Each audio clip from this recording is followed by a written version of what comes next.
ng agila at lumutang-lutang sa hangin. Magkaroon ng tuga sa puso ng kagubatan, ngunit ito'y panaginip lang at maaring di matupad, pagkat ang kagubatan ay unti-unting nawawala. Mga puno nito'y nangingibang bayan, at pag walang puno, wala na ring mapupugaran.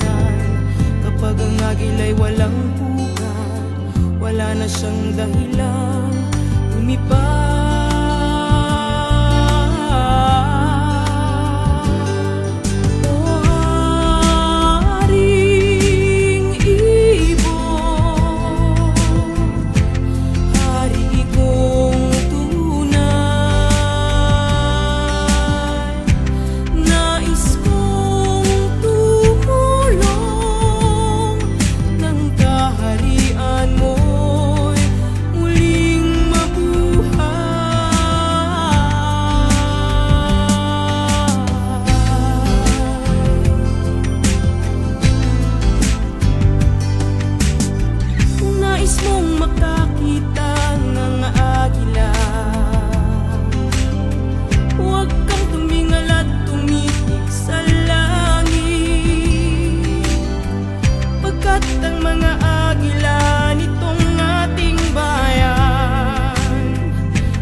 Nang nagtitiray bihirang